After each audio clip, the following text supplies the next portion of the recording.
Okay, the first program is part A, first program. Write a shell script to count the number of characters in a given string.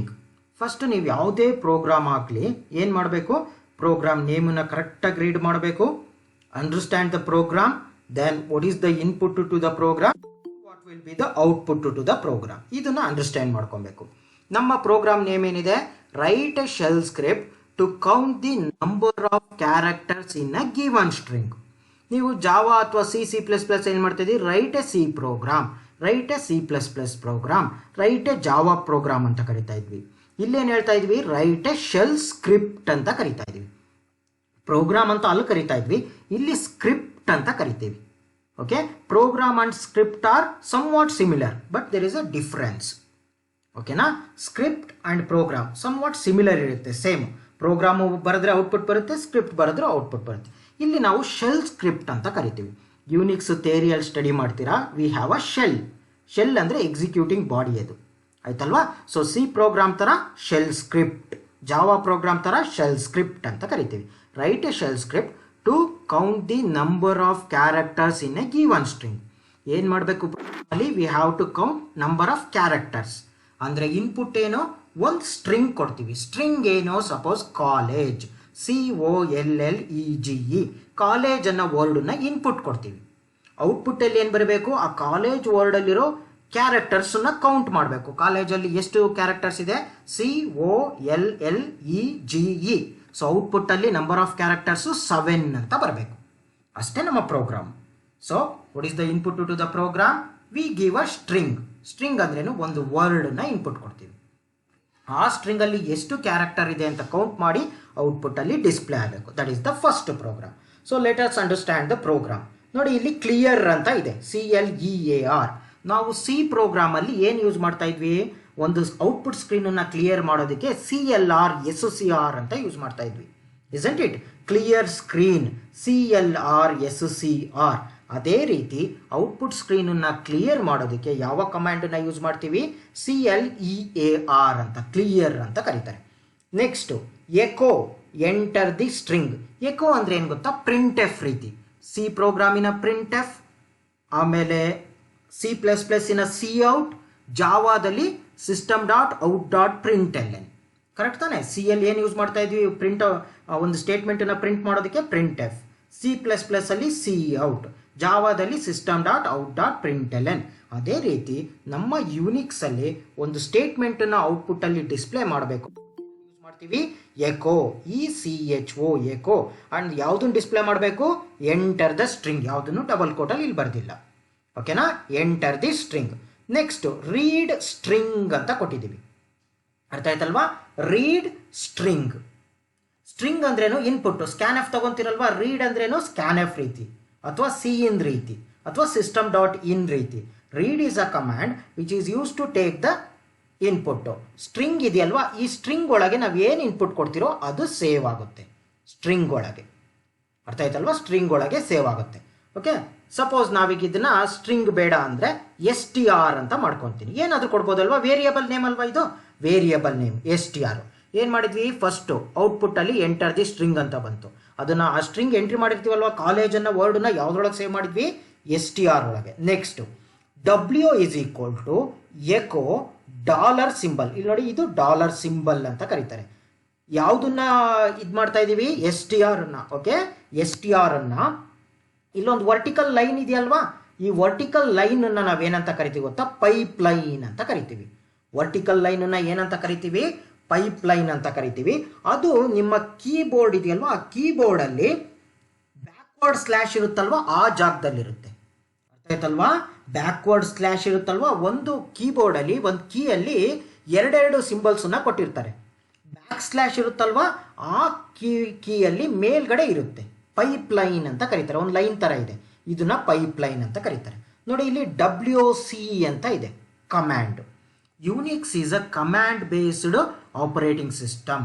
ನೀವು ವಿಂಡೋಸಲ್ಲಿ ಒಂದು ಫೋಲ್ಡರ್ನ create ಮಾಡೋದಕ್ಕೆ right click ಮಾಡಿ new folder ಅಂತ ಕೊಡ್ತೀರಾ. ಅದೇ ರೀತಿ Unix based operating system Ubuntu ಅಂತ ಕರೀತಾರೆ, ಫೆಡೋರಾ ಅಂತ ಕರೀತಾರೆ. ತುಂಬ ಯೂನಿಕ್ಸ್ ಬೇಸ್ಡ್ ಆಪರೇಟಿಂಗ್ ಸಿಸ್ಟಮ್ ಇದ್ದಾವೆ. ನಾವು ಲ್ಯಾಬಲ್ಲಿ ಯುಬುಂಟುನ ಯೂಸ್ ಮಾಡ್ತೀವಿ. ಈ ಆಪರೇಟಿಂಗ್ ಸಿಸ್ಟಮ್ ಇದೆಯಲ್ವಾ, ಇದು ಕಮ್ಯಾಂಡ್ ಬೇಸ್ಡು. ನೀವು ವಿಂಡೋಸ್ ಆಪರೇಟಿಂಗ್ ಸಿಸ್ಟಮಲ್ಲಿ ಏನೇನು ಕೆಲಸ ಮಾಡ್ತೀರೋ ಅದನ್ನು Ubuntu operating system, Unix operating ಸಿಸ್ಟಮಲ್ಲಿ ಮಾಡ್ಬೋದು. ಮೊಬೈಲಲ್ಲಿ ಏನು ಮಾಡ್ತೀರಾ, ವಾಟ್ಸ್ಯಾಪಲ್ಲಿ ಮೆಸೇಜ್ ಕಳಿಸ್ಬೇಕು, ಹಾಯ್ ಅಂತ ಟೈಪ್ ಮಾಡಿಬಿಟ್ಟು ಸೆಂಡ್ ಬಟನನ್ನು ಕ್ಲಿಕ್ ಮಾಡ್ತೀರಾ. ಅದು ನಿಮ್ಮ GUI screen, graphical user interface screen. Last time advance ಜಾವಾದಲ್ಲಿ ಸ್ಟಡಿ ಮಾಡಿದ್ರಲ್ವಾ, ಗ್ರಾಫಿಕಲ್ ಯೂಸರ್ ಇಂಟರ್ಫೇಸ್ ಸ್ಕ್ರೀನ್ ಅಂದರೆ ನಾವು ಯೂಸರು ಯಾವುದಾದ್ರೂ ಡಿವೈಸ್ ಜೊತೆ ಇಂಟ್ರ್ಯಾಕ್ಟ್ ಮಾಡಬೇಕಾದ್ರೆ ಒಂದು ಸ್ಕ್ರೀನ್ ಇರುತ್ತೆ. ಈಗ ನೀವು ಪ್ರೆಸೆಂಟೇಷನ್ ನೋಡ್ತಿದ್ದೀರಲ್ವಾ, ಇದು ಒಂದು GUI ಸ್ಕ್ರೀನೇ. ಇಲ್ಲಿ ಫೈಲ್, ಹೋಮ್, ಇನ್ಸರ್ಟ್, ಡಿಸೈನ್ ಅಂತ ಟ್ಯಾಬ್ಗಳಿದೆ. ಇದು ಒಂದು GUI ಸ್ಕ್ರೀನ್ ಅಂತ ಕರಿತೀವಿ. ಅರ್ಥ ಆಯ್ತಲ್ವಾ? ಏನೇ ಕೆಲಸ ಮಾಡಬೇಕಾದ್ರೂ ಮೌಸನ್ನು ಯೂಸ್ ಮಾಡ್ತೀವಿ. ಯೂನಿಕ್ಸ್ ಆಪರೇಟಿಂಗ್ ಸಿಸ್ಟಮಲ್ಲಿ ನಾವು ಮೌಸ್ ಇಟ್ಕೊಂಡು ಯೂಸ್ ಮಾಡ್ಬೋದು. ಮೇಜರ್ ಆಗಿ Unix operating system command based. ಅರ್ಥ ಆಯ್ತಲ್ವಾ? Command based. ಜಾವಾದಲ್ಲಿ ಪ್ರೋಗ್ರಾಮ್ ಎಕ್ಸಿಕ್ಯೂಷನ್ ಮಾಡಬೇಕಾದ್ರೆ CMD ಕಮ್ಯಾಂಡ್ ಪ್ರಾಂಪ್ಟ್ ಓಪನ್ ಮಾಡ್ತಿದ್ವಲ್ವಾ, ಅದನ್ನೇ ಇಲ್ಲಿ ನಾವು ಕಮ್ಯಾಂಡ್ ಅಂತ, ಟರ್ಮಿನಲ್ ಅಂತ ಕರಿತೀವಿ. ಯೂನಿಕ್ಸ್ ಆಪರೇಟಿಂಗ್ ಸಿಸ್ಟಮಲ್ಲಿ ಅದನ್ನು ಟರ್ಮಿನಲ್ ಅಂತ ಕರೀತಾರೆ. ಹೋಗ್ತಾ ಹೋಗ್ತಾ ನಿಮ್ಗೆ ಇದೆಲ್ಲ ಕ್ಲಿಯರ್ ಆಗುತ್ತೆ. ಈಗ ನಿಮ್ಗೆ ಎಷ್ಟು ಸಾಧ್ಯನೋ ನಾನು ಹೇಳೋ ಥಿಂಗ್ಸನ್ನು ಗ್ರ್ಯಾಬ್ ಮಾಡಿ, ಜಾಸ್ತಿ ತಲೆ ಕೆಡ್ಸ್ಕೊಳಕ್ಕೆ ಹೋಗಬೇಡಿ. ಕೆಲವೊಂದು ಅರ್ಥ ಆಗಲ್ಲ, ಹೋಗ್ತಾ ಹೋಗ್ತಾ ಅರ್ಥ ಆಗುತ್ತೆ. ನಾನು ಇನ್ನೂ ಪ್ರೋಗ್ರಾಮ್ಸ್ಗಳನ್ನ ಎಕ್ಸ್ಪ್ಲೈನ್ ಮಾಡ್ತಾ ಹೋಗ್ತೀನಿ, ಆವಾಗ ಒಂದೊಂದೇ ಕ್ಲಿಯರ್ ಆಗುತ್ತೆ. ಈಗ ನಾನು ಹೇಳೋ ಕೆಲವೊಂದು ಥಿಂಗ್ಸನ್ನು ನೆನ್ಪಿಟ್ಕೊಳ್ಳಿ. ವಿಂಡೋಸ್, ಇದುವರೆಗೂ ವಿಂಡೋಸಲ್ಲಿ ವರ್ಕ್ ಮಾಡ್ತಾ ಇದ್ರಿ. Windows operating system, it is a GUI based operating system, ಅಂದರೆ graphical user interface operating system. ಅಲ್ಲಿ ಏನೇ ಕೆಲಸ ಮಾಡಿದ್ರು ನಾವು ಜಾಸ್ತಿ ಮೌಸನ್ನು ಯೂಸ್ ಮಾಡ್ತೀವಿ. ಅದೇ ನೀವು ವಿಂಡೋಸಲ್ಲಿ ಕಮ್ಯಾಂಡ್ ಪ್ರಾಂಪ್ಟ್ ಓಪನ್ ಮಾಡಿ ಜಾವಾ ಪ್ರೋಗ್ರಾಮನ್ನು ಎಕ್ಸಿಕ್ಯೂಷನ್ ಮಾಡ್ತಾ ಇದ್ರೆ ಅಲ್ಲೇನು, ಪ್ರತಿಯೊಂದಕ್ಕೂ ಕಮ್ಯಾಂಡ್. ಜಾವಾ C ಕಂಪೈಲ್ ಮಾಡೋದಕ್ಕೆ, ಜಾವಾ ಇಂಟರ್ಪ್ರಿಟರ್ ಅಥವಾ ರನ್ ಮಾಡೋದಕ್ಕೆ. C ಮತ್ತು C++ ಪ್ರೋಗ್ರಾಮನ್ನು ಟರ್ಬೋ C ಅಥವಾ ಟರ್ಬೋ C++ ಅಲ್ಲಿ ಮಾಡ್ತಾ ಇದ್ರಿ. ಅದು GUI ಸ್ಕ್ರೀನು. ಆ C ಮತ್ತು C++ ಪ್ರೋಗ್ರಾಮನ್ನು ನೀವು ಕಮ್ಯಾಂಡ್ ಪ್ರಾಂಪ್ಟಲ್ಲಿ ಜಾವಾ ಪ್ರೋಗ್ರಾಮ್ ಎಕ್ಸ್ಪ್ಲೈನ್ ಮಾಡಿದ್ರು ಅಲ್ಲ, ಅದೇ ರೀತಿ ಕಮ್ಯಾಂಡ್ ಪ್ರಾಂಪ್ಟಲ್ಲಿ ಸಹ ಅದನ್ನು ಎಕ್ಸ್ಪ್ಲೈನ್ ಮಾಡ್ಬೋದು. ಈ ಯೂನಿಕ್ಸ್ ಇದೆಯಲ್ವಾ, ಯೂನಿಕ್ಸ್ ಆಪರೇಟಿಂಗ್ ಸಿಸ್ಟಮ್, ನೀವು ಥಿಯರಿಯಲ್ಲಿ ಸ್ಟಡಿ ಮಾಡ್ತಿರಲ್ವ Unix, it is mainly designed for terminal, ಅಂದರೆ ಕಮ್ಯಾಂಡ್ ಪ್ರಾಂಪ್ಟಲ್ಲಿ ಕಮ್ಯಾಂಡ್ ಬೇಸ್ಡು ವರ್ಕ್ ಮಾಡೋದಕ್ಕೆ. ಒಂದು ಫೋಲ್ಡರ್ ಕ್ರಿಯೇಟ್ ಮಾಡಬೇಕಾ, ಅದಕ್ಕೊಂದು ಕಮ್ಯಾಂಡ್ ಇದೆ. ನಾವು notepad, wordpad, MS Office ಡೈರೆಕ್ಟಾಗಿ ಓಪನ್ ಮಾಡಿ ಟೈಪ್ ಮಾಡ್ತೀವಿ, ಅಲ್ಲಿ ಅದಕ್ಕೊಂದು ಕಮ್ಯಾಂಡು ಯೂಸ್ ಮಾಡ್ಬೋದು. ಪ್ರತಿಯೊಂದಕ್ಕೂ ಕಮ್ಯಾಂಡ್. ಅರ್ಥ ಆಯ್ತಾ? ಓಕೆ, ಇಲ್ಲಿ ನೋಡಿ, ಈಗ WC ಅಂದರೆ ಒಂದು ಕಮ್ಯಾಂಡು. ಇದನ್ನು ವರ್ಡ್ ಕೌಂಟ್ ಅಂತ ಕರೀತಾರೆ. ನೀವು ಥಿಯರಿಯಲ್ಲಿ ಸ್ಟಡಿ ಮಾಡ್ತೀರಾ WC ಬಗ್ಗೆ, ಅರ್ಥ ಆಯ್ತಲ್ವಾ? WC ಬಗ್ಗೆ ಸ್ಟಡಿ ಮಾಡ್ತೀರಾ. ಇಲ್ಲಿ ಪಕ್ಕದಲ್ಲಿ ಇದೆಯಲ್ವಾ, ಇದನ್ನು ಆಪ್ಷನ್ ಅಂತ ಕರೀತಾರೆ. Okay, WC is a command, ಅದಕ್ಕೆ ಒಂದು ಆಪ್ಷನ್. ಲಾಸ್ಟ್ ಟೈಮು ನೀವು ಅಡ್ವಾನ್ಸ್ ಜಾವಾದಲ್ಲಿ ಜಾರ್ ಫೈಲ್ಸ್ ಅಂತ ಸ್ಟಡಿ ಮಾಡಿದ್ವಿ, ಜಾವಾ ಆರ್ಕೈವ್ಸ್ ಅಂತ.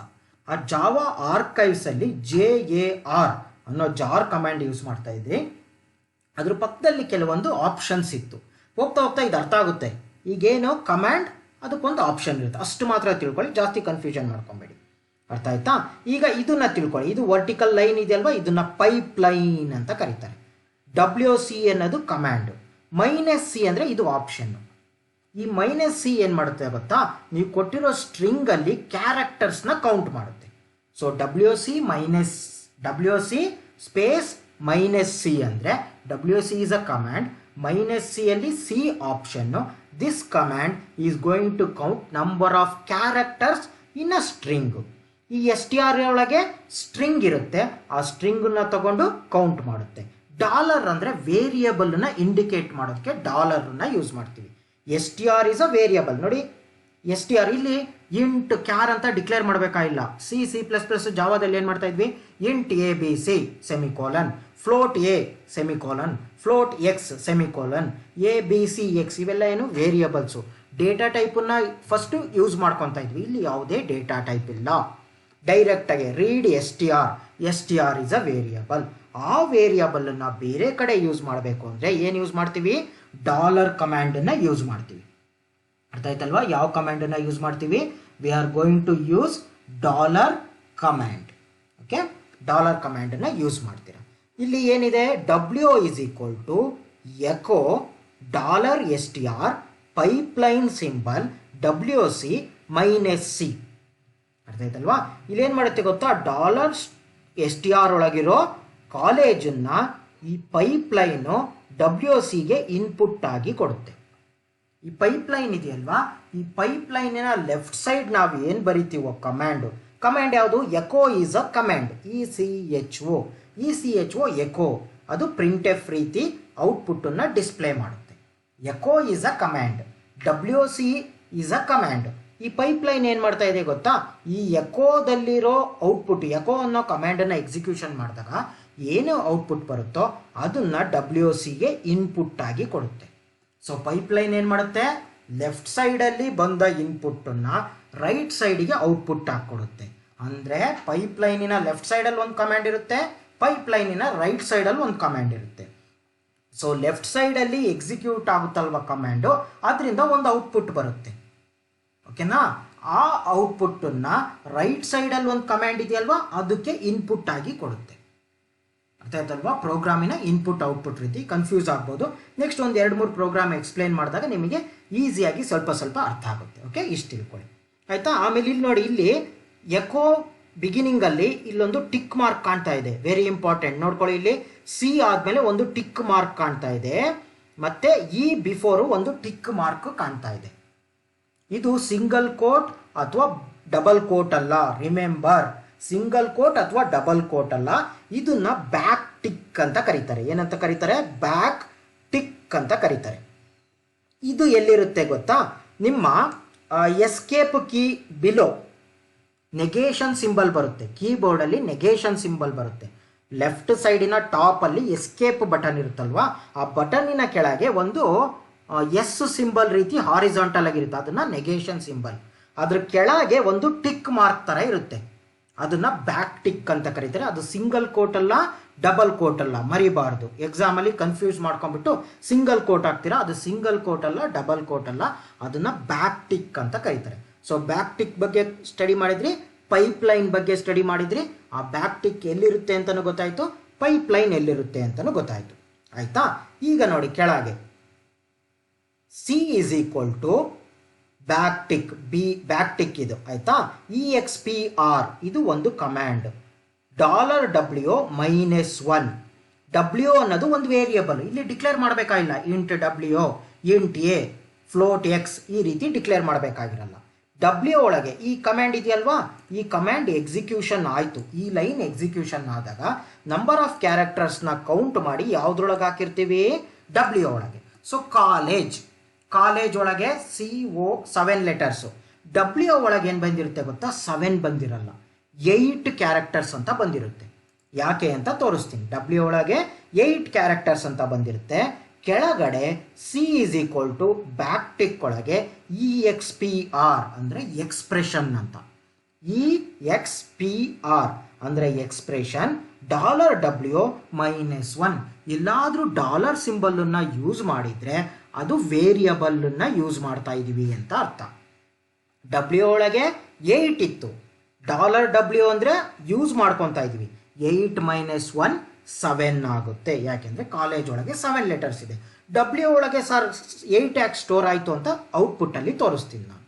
ಅದ್ರ ಕೆಳಗೆ ನೋಡಿ, echo the number of characters in a string is $C ಅಂತ ಬರಿಬಾರ್ದು.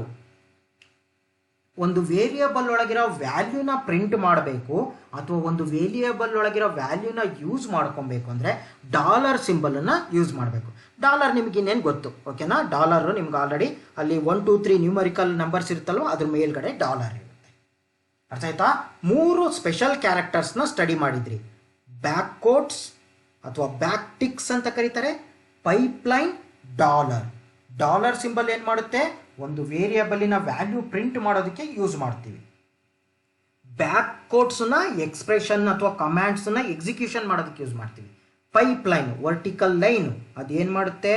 ಅದರ ಲೆಫ್ಟ್ ಸೈಡಲ್ಲಿರೋ ಕಮ್ಯಾಂಡ್ ಎಕ್ಸಿಕ್ಯೂಷನ್ ಆದಾಗ ಅದರಿಂದ ಬರೋ ಔಟ್ಪುಟ್ಟನ್ನು ರೈಟ್ ಸೈಡಲ್ಲಿರೋ ಕಮ್ಯಾಂಡ್ ಎಕ್ಸಿಕ್ಯೂಷನ್ ಆಗುತ್ತಲ್ಲೋ ಅದಕ್ಕೆ ಇನ್ಪುಟ್ ಆಗಿ ಕೊಡುತ್ತೆ.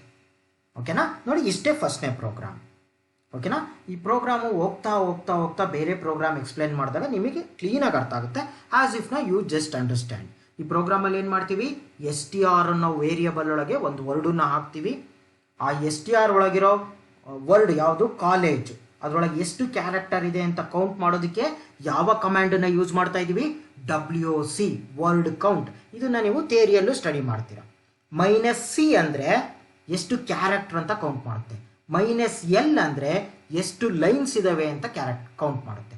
ನಾವು ಎಷ್ಟು ಲೆಟರ್ಸ್ ಇದೆ ಎಷ್ಟು ಕ್ಯಾರೆಕ್ಟರ್ಸ್ ಇದೆ ಅಂತ ಕೌಂಟ್ ಮಾಡೋದಕ್ಕೆ WC ಸ್ಪೇಸ್ ಮೈನಸ್ ಸಿ. ಅದಾದಮೇಲೆ C is equal to back ಟಿಕ್ಸಲ್ಲಿ EXPR ಅಂದರೆ ಎಕ್ಸ್ಪ್ರೆಷನ್ ಅಂತ ಕರೀತಾರೆ.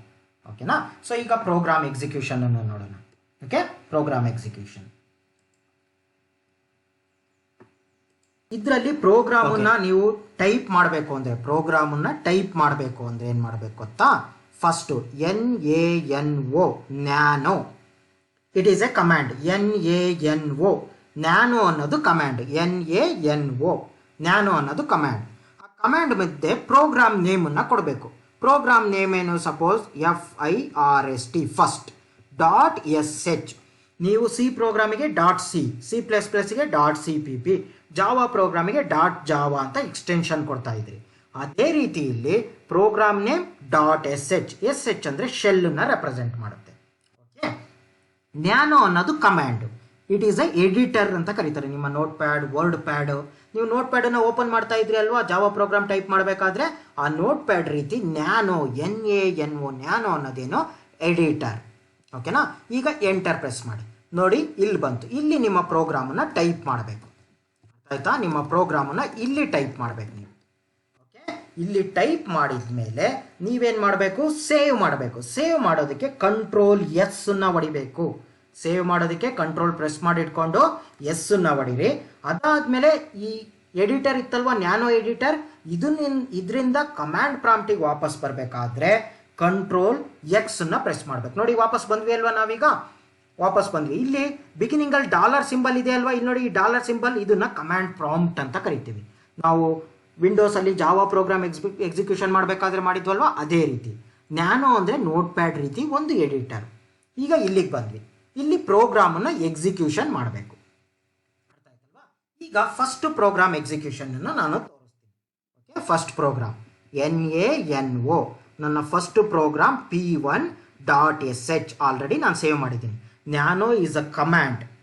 Okay, your Ubuntu or Unix operating system majorly on command oriented. It is a command oriented operating system. Nano NANO notepad ರೀತಿ ಇದು ಒಂದು editor. ನನ್ನ program name ಏನು? P1.sh. .sh ಅಂದರೆ extension. Shell programs, shell ಸ್ಕ್ರಿಪ್ಟಿಗೆ ಏನು ಎಕ್ಸ್ಟೆನ್ಷನ್ನು? .sh. C ಪ್ರೋಗ್ರಾಮಿಂಗ್ಗೆ .c, C++.cpp, Java program .java. P1 ಅನ್ನೋದು ನನ್ನ ಪ್ರೋಗ್ರಾಮ್ ನೇಮ್, .sh ಅನ್ನೋದು ಎಕ್ಸ್ಟೆನ್ಷನ್. ಈಗ ಎಂಟರ್ ಪ್ರೆಸ್ ಮಾಡಿ ನೋಡಿ, ಆಲ್ರೆಡಿ ನಾನು ಇಲ್ಲಿ ಟೈಪ್ ಮಾಡಿ ಇಟ್ಟಿದ್ದೀನಿ. ನಾನೀಗ ಎಕ್ಸ್ಪ್ಲೇನ್ ಮಾಡಿದ್ನಲ್ವಾ, ಅದೇ ಪ್ರೋಗ್ರಾಮನ್ನು ಇಲ್ಲಿ ಟೈಪ್ ಮಾಡಿ ಇಟ್ಟಿದ್ದೀನಿ. Same program. ಅರ್ಥ ಆಯ್ತಾ? ಇದನ್ನ ಈಗ ನಾನು ಇದರಿಂದ ಔಟ್ಸೈಡ್ ಬರಬೇಕು ಅಂದರೆ ಫಸ್ಟ್ ಏನು ಮಾಡಬೇಕು? Save, Ctrl S. ಅದಾದಮೇಲೆ ಔಟ್ಸೈಡ್ ಬರೋದಕ್ಕೆ ಏನು ಮಾಡಬೇಕು? Ctrl X. ಆಯ್ತಾ? ಆಯ್ತು. ಈಗ ನೋಡಿ, ಇಲ್ಲೆಲ್ಲ ಮೇಲ್ಗಡೆ ತುಂಬ ಕಾಣ್ತಾ ಇದೆ. ಇದನ್ನ ಕ್ಲಿಯರ್ ಮಾಡಬೇಕು ಅಂದರೆ ಕ್ಲಿಯರ್ ಅನ್ನೋ ಕಮ್ಯಾಂಡನ್ನು ಹೊಡಿಬೇಕು. ನೋಡಿ, ಕ್ಲಿಯರ್ ಆಯ್ತು. ಈಗ CLEAR, ಕ್ಲಿಯರ್ ಅನ್ನೋ ಕಮ್ಯಾಂಡ್ ಎಕ್ಸ್ಪ್ಲೇನ್ ಮಾಡಿದ್ನಲ್ವಾ ಪ್ರೋಗ್ರಾಮ್ ಒಳಗೆ. ಈಗ ಪ್ರೋಗ್ರಾಮನ್ನು ರನ್ ಮಾಡೋಣ. ಪ್ರೋಗ್ರಾಮ್ ರನ್ ಮಾಡೋದು ಹೇಗೆ ಗೊತ್ತಾ? ನೀವು ರನ್ ಮಾಡಬೇಕಾದ್ರೆ ಕಂಪೈಲ್ ಮಾಡೋದಕ್ಕೆ JavaC ಯೂಸ್ ಮಾಡ್ತಾ ಇದ್ರಿ, ರನ್ ಮಾಡೋದಕ್ಕೆ ಜಾವಾ ಯೂಸ್ ಮಾಡ್ತಾ ಇದ್ವಿ. ಇಲ್ಲೇನು ಗೊತ್ತಾ? ಡೈರೆಕ್ಟ್ SH ಅಂತ ಕರೀತಾರೆ. SH is a command which is use to run your shell scripts. ನನ್ನ ಪ್ರೋಗ್ರಾಮ್ ನೇಮ್ ಏನೋ? P1.sh. ಪ್ರೋಗ್ರಾಮನ್ನು ಓಪನ್ ಮಾಡೋದಕ್ಕೆ ನ್ಯಾನೋ P1.sh, ಪ್ರೋಗ್ರಾಮನ್ನು ರನ್ ಮಾಡೋದಕ್ಕೆ SH P1.sh. ಎಂಟರ್ ಕೊಡಿ. ಈಗ ನೋಡಿ ಬಂತಲ್ವಾ ಅಲ್ಲಿ ಬಿಗಿನಿಂಗಲ್ಲಿ ನೋಡಿ, ಎಂಟರ್ ದಿ ಸ್ಟ್ರಿಂಗ್. ನಾನೀಗ ಒಂದು ಸ್ಟ್ರಿಂಗನ್ನು ಎಂಟ್ರಿ ಮಾಡಬೇಕು. ಏನಂತ ಎಂಟ್ರಿ ಮಾಡ್ತೀನಿ? ಕಾಲೇಜ್, COLLEGE, ಕಾಲೇಜ್ ಅಂತ ಎಂಟ್ರಿ ಮಾಡಿದೆ. ಎಷ್ಟು ಕ್ಯಾರೆಕ್ಟರ್ ಇದೆ ನೋಡಿ ಕಾಲೇಜಲ್ಲಿ? COLLEGE 7 ಕ್ಯಾರೆಕ್ಟರ್ಸ್ ಇದೆ. ಕರ್ಸರು ಬ್ಲಿಂಕ್ ಆಗ್ತಾ ಇದೆ. ನಾನೀಗ ಎಂಟರ್ ಪ್ರೆಸ್ ಮಾಡಬೇಕಲ್ವಾ ನೆಕ್ಸ್ಟಿಗೆ ಹೋಗಬೇಕು ಅಂದರೆ? ನೀವು ಇನ್ಪುಟ್ ಕೊಟ್ಟ ಮೇಲೆ C++, ಜಾವಾದಲ್ಲಿ ಎಂಟರ್ ಪ್ರೆಸ್ ಮಾಡ್ತಾ ಇದ್ರಿ. ನಾನೀಗ ಎಂಟರ್ ಪ್ರೆಸ್ ಮಾಡಿದರೆ ನಿಮ್ಮ ಶೆಲ್ ಸ್ಕ್ರಿಪ್ಟ್ ಇದೆಯಲ್ವಾ, ಅದನ್ನೂ ಒಂದು ಕ್ಯಾರೆಕ್ಟರ್ ಆಗಿ ಕೌಂಟ್ ಮಾಡುತ್ತೆ. ಕಾಲೇಜ್ ಅನ್ನೋ ವರ್ಡಲ್ಲಿ 7 ಕ್ಯಾರೆಕ್ಟರ್ಸು. ಈಗ ಎಂಟರ್ ಪ್ರೆಸ್ ಮಾಡಿದರೆ ನಿಮ್ಮ ಶೆಲ್ ಸ್ಕ್ರಿಪ್ಟು ಅದನ್ನೂ ಒಂದು ಕ್ಯಾರೆಕ್ಟರ್ ಆಗಿ ಕೌಂಟ್ ಮಾಡಿ ಟೋಟಲ್ ಆಗಿ ಎಷ್ಟು ಕ್ಯಾರೆಕ್ಟರ್ಸ್ ಆಯಿತು? ಟೋಟಲಿ ದೇರ್ ಆರ್ 8 ಕ್ಯಾರೆಕ್ಟರ್ಸ್ ಆಯಿತು. ಆಯ್ತಾ 8 ಕ್ಯಾರೆಕ್ಟರ್ಸು. ನೋಡಿ ಔಟ್ಪುಟ್ಟಲ್ಲಿ ಏನು ಬಂದಿದೆ, the number of characters in a string is 7. ನಾವು ಎಂಟ್ರಿ ಮಾಡಿದ್ದು 8 ಕ್ಯಾರೆಕ್ಟರ್ಸು. ಕಾಲೇಜ್ ಅನ್ನೋ ವರ್ಡಲ್ಲಿ 7 ಕ್ಯಾರೆಕ್ಟರ್ಸು ಪ್ಲಸ್ ಎಂಟರ್ ಮಾಡಿದಾಗ 1 ಕ್ಯಾರೆಕ್ಟರು, ಟೋಟಲ್ 8. ಔಟ್ಪುಟ್ಟಲ್ಲಿ 8 ಬರಬೇಕಾಗಿತ್ತು, ಆದರೆ ಔಟ್ಪುಟ್ಟಲ್ಲಿ ಏನು ಬಂತೇಳಿ 7 ಬಂತು. ಯಾಕೆ 7 ಬಂತೇಳಿ ಇಲ್ಲಿ ನೋಡಿ, ಇಲ್ಲಿ ಈ ಎಕ್ಸ್ಪ್ರೆಷನ್ ನಾನು ಎಕ್ಸ್ಪ್ಲೇನ್ ಮಾಡಿದೆ ಅಲ್ವಾ. ಏನಾಯಿತು, $W -1 ಏನು ಮಾಡ್ತು, ಆ ಡಬ್ಲ್ಯೂ ಒಳಗೆ 8 ಅಂತ ಇತ್ತು. ಯಾಕೆಂದರೆ ನಮ್ಮ WC ಕಮ್ಯಾಂಡ್ ಇತ್ತಲ್ವಾ, ಕೌಂಟ್ ಮಾಡಿದ್ದು 8ನ್ನ, ಕಾಲೇಜಲ್ಲಿರೋ 7 ಲೆಟರ್ ಪ್ಲಸ್ ಎಂಟರನ್ನು ಕೌಂಟ್ ಮಾಡಿ 8 ಅಂತ ಡಬ್ಲ್ಯೂ ಒಳಗೆ ಸ್ಟೋರ್ ಮಾಡ್ತು. ನಾವು ಅದನ್ನು ಒಂದನ್ನು ಮೈನಸ್ ಮಾಡಿ ಏನು ಮಾಡಿದ್ವಿ, 7 ಮಾಡಿದ್ವಿ. ಔಟ್ಪುಟ್ಟಲ್ಲಿ ಏನು ಬಂತು ನಮಗೀಗ 7 ಅಂತ ಬಂತು. ಎಲ್ಲರಿಗೂ ಅರ್ಥ ಆಯ್ತಾ ಫಸ್ಟ್ ಪ್ರೋಗ್ರಾಮು? ನೋಡಿ ಸಿಂಪಲ್ ಪ್ರೋಗ್ರಾಮ್ ಆಯಿತಾ. ನೋಡಿ ಸ್ಕ್ರೀನ್ ಮೇಲೆ ಇಲ್ಲೆಲ್ಲೇನೋ ಇದೆ ಬೇರೆ ಬೇರೆ ಕಮ್ಯಾಂಡ್ಸ್ಗಳು.